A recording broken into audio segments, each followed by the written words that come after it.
আল ইয়াউমা আকমালতু লাকুম দীনাকুম ওয়া আতমামতু আলাইকুম নি'মাতি ওয়া রাদিতু লাকুমুল ইসলাম দীনা। আল্লাহ তাআলা সরওয়ারে দু আলম নবীকে আল্লাহ তাআলা আরাফার ময়দানে জাবালে রহমতে দাঁড়ানো পয়গম্বরকে ধর্মের পরিপূর্ণতার ঘোষণা দান করলেন। ওগো বন্ধু, আপনার মাধ্যমে যে দিন ধর্ম আমি দুনিয়াতে পাঠিয়েছি, এটা পূর্বের নবীদের ধর্মের মতো অপরিপূর্ণ কোনো ধর্ম নয়।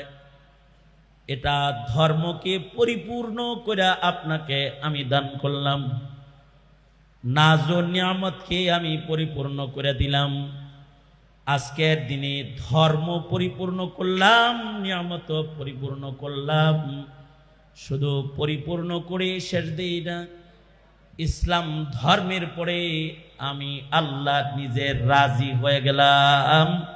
অর্থাৎ কিয়ামত পর্যন্ত মনোনীত ধর্ম একটাই, তার নাম হলো ইসলাম। তার নাম কি? জোরে বলেন, নাম কি? আরো জোরে আওয়াজ করে বলেন, তার নাম কি? ইসলাম।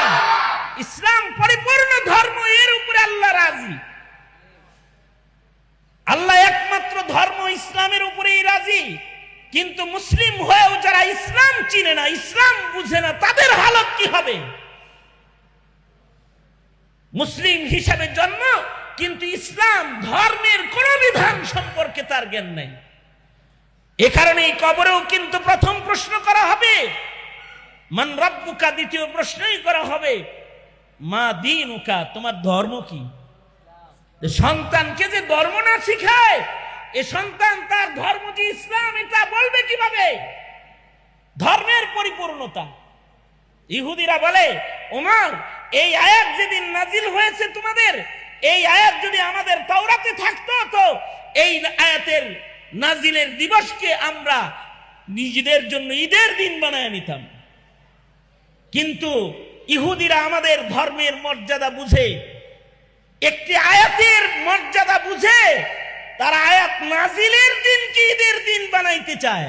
কিন্তু আমরা মুসলিম হয়ে ধর্মের মর্যাদা না বুঝার কারণে আমাদের মুসলমানের ঘরে জন্ম নেওয়া সন্তানগুলো আসাদ নূরের অনুসারী হয়ে যায়, নাস্তিক, মুরতাদ, বেঈমান, কাদিয়ানীর খাতায় নাম নিয়ে যায়। কিসের কারণে নিয়ে যায়? ধর্ম না শিখার কারণে নিয়ে যায়। সঙ্গত কারণেই মুসলিম হিসাবে তার ধর্মীয় জ্ঞান, এটা তার প্রথম অধিকার। সন্তানকে ধর্ম চিনাইতে হবে।